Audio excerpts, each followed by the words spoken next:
ও আল্লাহ, আর যেন আমার এই জমিনের মধ্যে ওসমান হাদির মতো কারো প্রাণ ঝরে না যায়। কুদরতের ছায়া দিয়া আমার কলিজার প্রত্যেকটা যুবকের জীবনকে হেফাজত করিও। আল্লাহ ওসমান হাদিকে শাহাদাতের মর্যাদা দান করেন। আমার দেশের প্রত্যেকটা যুবক কুদরতের হাতে হেফাজতের ব্যবস্থা করে দেন। আয় আল্লাহ, মুরব্বী, ব্যবসায়ী, চাকরিজীবী মা বোনদের নিরাপত্তার ব্যবস্থা করে দেন। এরে আমার যুবক, তুমি ডাক্তার হও, দোয়া করে গেলাম, কলিজা ভরে দোয়া করি। ইঞ্জিনিয়ার হও, প্রফেসর হও। আরে তোমার মতো যুবক বিজ্ঞানী, তোমার মতো যুবকেই তো ইঞ্জিনিয়ার, তোমার মতো যুবক তো ডাক্তার জাকির নায়েক। কে না চিনে তাকে? অথচ হোমিওপ্যাথিক ডাক্তার, এত সুনাম। এরে যুবক, আমি হাসির জন্য বলি না রে বাবা, মনে চাই নিচে নেমে আসি, তোর পাও দুইটা জড়ায় ধরি, আর বলতাম যুবক পায়ে ধরে বলি, আর দাড়ি কেটে আমার রসুলের কাদাস না রে যুবক, আর আমার মাওলাকে ছাড়া ভিন্ন জায়গায় মাথা নত করিস না। ফিরে আয়, আল্লাহর পথে ফিরে আয়। ও যুবক, আমি নিচে নেমে পাও ধরার জন্য রেডি হয়ে বসে আছি। একটা যুবক, তুমি দিনের পথে চলে আসো। তুমি ডাক্তার হও, ইঞ্জিনিয়ার হও, তুমি প্রফেসর হও, তুমি একজন এমপি হও, তুমি একজন চেয়ারম্যান হও, তবে আমার আল্লাহকে নিয়ে জিন্দা থাকো। তোমার সম্মান এত বেশি, আজকে তুমি টাকার পেছনে দৌড়াও কেন? জ্ঞানটাকে কাজে খাটাও, চরিত্র ঠিক রেখে বড় হও, লেখাপড়া করে একটা জায়গায় যাও, টাকাওয়ালারা তোমার পেছনে ঘুরবে। আল্লাহর ভয় অন্তরে জমা করো, ওই মালিকের আপন বানাইয়া চলো। অনেকে মনে মনে ভাবতে পারে এটা কেমনে সম্ভব। হ্যাঁ, তুমি এবার নিজে তাকায় দেখো, জীবনে মাদ্রাসায় যায় নাই, আলিফ বাটাও শিখে নাই। তোমার লাইনের জেনারেল যুবকটা স্কুলে পড়ে, কলেজে পড়ে, 5 বেলার নামাজ পড়ে নাই। বলো তোমার কপালটা কেন এত খারাপ? তুমি পারো না কেন? কত ওসি, কত ডিসি, কত এসপি 5 বেলার নামাজ পড়ে। তোমার লাইনের যুবক র্যাব, আর্মি, পুলিশ, বিডিআর চাকরি করে, নামাজ ছাড়ে না, নদীর মধ্যে মাছ ধরে, নামাজ বাদ দেয় না। বলো তুমি কেন পারো না? রাস্তায় গাড়ি চালায় কত যুবক নামাজ ছাড়ে না। বলো তুমি কেন নামাজ পড়ো না?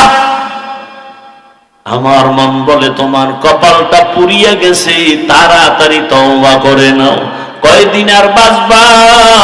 মরণ যদি হয়ে যায় খালি হাতে কবরে যেতে হবে। ও যুবক রে, ঘুমের মধ্যে লাশ, যুবকের লাশ। ওই যে কয়েক মাস আগে আমি বাইতুল্লাহর সামনে জিয়ারতে ছিলাম, হঠাৎ খবর শুনতেছি এক আল্লাহর বান্দা বিদেশে টাকা পয়সা কামাই করে আসছে, বাংলাদেশে পরিবার নিয়ে কিছুদিন আনন্দ করে আবার চলে যাবেন। এয়ারপোর্টে নামলো, পরিবারের লোকেরা গাড়ি নিয়ে আসছে, গাড়ির মধ্যে উঠছে, কত দিনের আনন্দ। যাইতে যাইতে যাইতে যাইতে বাড়ির কিনারায় যাওয়া মাত্র একটু দূরের থেকে গাড়িটা পানির মধ্যে পড়ে গেছে। ওই আল্লাহর বান্দা যুবক নিজের কাঁধে স্ত্রীকে টেনে টেনে নামাইছে। সন্তানটা বাচ্চা সন্তান, একটা শিশু বাচ্চা, বাবাকে যখন একটু ডাক দেয় কলিজাটা শান্ত হয়ে যায়, প্রাণটা ভরে যায়। ওই সন্তানটা পর্যন্ত মরে গেল। সাংবাদিক জিজ্ঞাসা করতে গিয়া এই পরিমাণ কান্না করেছে, আর বলে মানুষ গরিব থাকলেও তো ছেলে মেয়ে নিয়ে এক জায়গায় থাকার একটা আনন্দ আছে। আমি কপাল পোড়া সে আনন্দ পেলাম না। টাকার জন্য বিদেশ গেলাম, সেখান থেকে আজ আমি টাকা স্বর্ণের অলংকার নিয়ে আসছি আমার বিবির জন্য, আমার সন্তানের জন্য। আজ আমার কপাল কেন এত খারাপ? বাড়ির দরজায় আসা মাত্রই কাছাকাছি গাড়িটা পরে আমার চোখের সামনে আমার কলিজার বাবাটা মরিয়া গেল, আমার হাতের সামনে স্ত্রী মরিয়া গেল। আমি এখন কোন ঘরে যাব? ঘরের বাতি দেনেওয়ালা নাই, আমাকে বাবা বলে ডাক দিয়া সান্ত্বনা দেওয়ার বাচ্চাটাও নাই। ও আল্লাহর বান্দারা, কার পিছনে ঘুরো? যার পিছে ঘুরো লেখারা তোরে মারার জন্য ওই বন্ধুটাই যথেষ্ট। শত্রু তোরে মারবে না, তোরে মারবে তোর এক প্লেটে খানেওয়ালা বন্ধু। ভাগে কম পড়লেই বলবে ওকে মাইনাস করে দাও, এ জমিন থেকে তাড়ায় দাও, ওকে রাখলে আমার ভাগে কম হয়ে যায়। এই বানা মানুষ মারার জন্য এখন কোনো দুশ্মনের দরকার হয় না। আপন মানুষ বন্ধুটা আপন বন্ধুটারে মেরে ফেলে। এরে আল্লাহর বান্দা, ভালো করে বুঝো, আজকে তুমি এখানে আছো, আল্লাহ বারবার বলে আমি আল্লাহ তোকে বলি না তুই চাকরি ব্যবসা ছেড়ে দিয়া শুধু আমাকে ডাক না। না, আমি আল্লাহ ইবাদতের বাউন্ডারির মধ্যে পুরো দুনিয়াটারে আটকায়া দিছি। ব্যবসা করো ইবাদত, চাকরি করো ইবাদত, ডাক্তারি করো ইবাদত, ইঞ্জিনিয়ার হও ইবাদতের লাইনে চলো, আল্লাহর মোহাব্বত নিয়ে চলো। ও আল্লাহর বান্দারা, আজকে তুমি সুস্থ বয়ান শুনতেছো, আগামীকাল এই টাইমে আল্লাহ না করুন হতে পারে তুমি হসপিটালের রোগী হয়ে যাবে। তুমি গিয়া মোবাইল চালায় গুনাহ করে করে ঘুমায় যাওয়া। 10টা 11টায় তোমার আম্মু এসে ডাকবে, বাবা ও, আল্লাহ না করুন বুঝাবার জন্য বলি, হঠাৎ মা শরীর স্পর্শ করে দেখবে বরফের মতো ঠান্ডা। মা একটা চিৎকার দিয়া বলবে আমার বাবা দুনিয়াতে জিন্দা নাই। মাথাটা গরম হয়ে যাবে, আমাকে এখন কে আম্মু বলে ডাক দিবে, বাবায় টেলিফোন করবে, তোমার তো চক্ষু বন্ধ, রুহুটা চলে গেছে। বাবায় বলবে ইমাম সাহেব কোথায় যান, আমার সন্তান মরে গেছে, জানাজা না দিয়া যাবেন না। বাবা কাঁদবে আর বলবে, এক দলকে বলবে যাও বাঁশ বাগানে কবর খনন করো, আর এক দলকে বলবে কান্না করে আমার ঘরের পেছনে মশারি টানায় দেও, গরম পানি গোসল করার জন্য রেডি করো। তোমার আমার হাতের মোবাইলটা আর একজনে নিয়ে বলবে এ মোবাইল তো আমার, এখন আমার হাতের ঘড়িটা নিয়ে আর একজনে হাতে দিয়ে বলবে ঘড়ির মালিক আমি। আমার গায়ের গেঞ্জিটা বেলেট দিয়ে কেটে কেটে মা বাবায় রেখে ফেলবে। এরপরে গোসল করায়া সাদা কাফন পরাইয়া জানাজার ময়দানে যখন নিবে, জানালা দিয়া মা ডাকবে আমার বাবাকে কই নাও, আমারে আর আম্মু বলে ডাকবে না, কই তোমরা নাও। বলে জানাজার ময়দানে বলে শেষবারের মতো চেহারাটা দেখাও, আমার বাবার একটু দেখিয়ে নেই, একটা নজর দেখবো।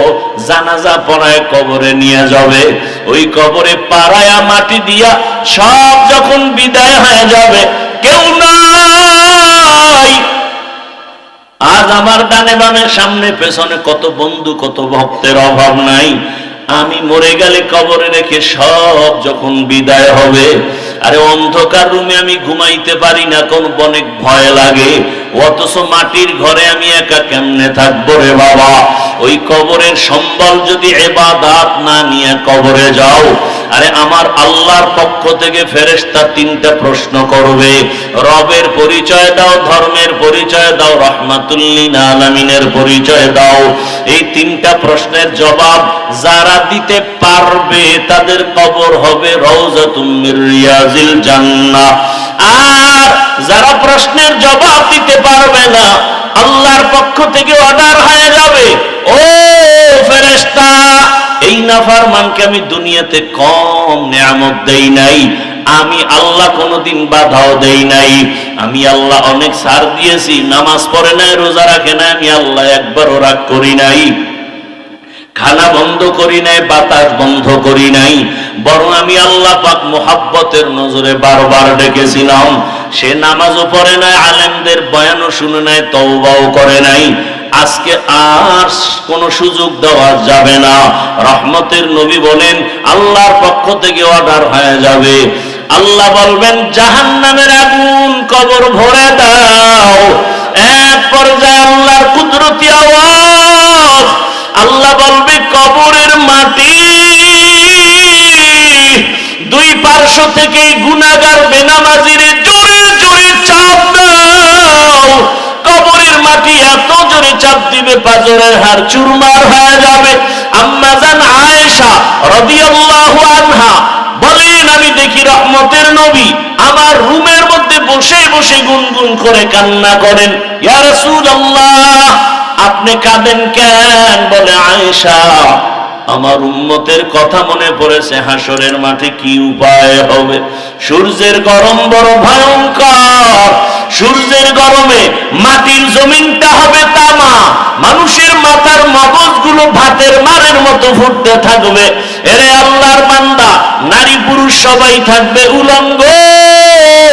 ওদিকে জাহান্নামের আওয়াজ, নবীরা পর্যন্ত কান্না শুরু করবেন।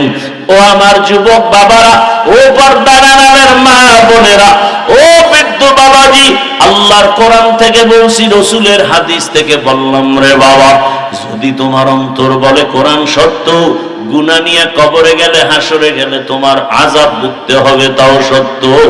আর যদি বলো কোরআন মিথ্যা, তো আমাকে প্রমাণ দাও, আমিও তোমার লাইনে চলে আসি, দাড়ি কেটে ফেলি। আর যদি বলো না, কোনো সন্দেহ নাই, আমি বলবো পা ধরে বলবো, পা আগায় দাও, পাও আমি হাত দিয়া ধরে বলবো। আজকে থেকে তওবা করো রে বাবা। জীবনে তো মোবাইলে রাতে গুনাহ কম করো নাই, জীবনে পার্কে পার্কে কম ঘুরো নাই, জীবনে মা বাবার সাথে কত বেয়াদবি করছো সীমানা নাই। এখনো সময় আছে, তওবা করো। ওই মা বাবার সাথে বেয়াদবি করিও না, ওই শিক্ষকের সাথে বেয়াদবি করিও না, উলামায়ে কেরামের সাথে বেয়াদবি করিও না। ওই মা বাবার দোয়া ছাড়াই চেয়ারে বসতে পারি নাই রে বাবা। মা বাবার দোয়া, চোখের পানি ছাড়া এই সম্মানের স্থানে আসতে পারি নাই রে বাবা। ওই মা বাবার দোয়া, চোখের পানি, আজকে তুমি টাকার মালিক, বাড়ির মালিক, গাড়ির মালিক হয়েছো। আল্লাহর কাছে দোয়া করো, মা বাবা চলিয়ে গেলে তার জন্য দোয়া করো। আর যদি কোনো ভাগ্যবান এখনো মা বাবা বেঁচে থাকে, সময় পেলে দোয়া নিও। ওই বাবার দোয়া, ওই মায়ের দোয়া জীবনটা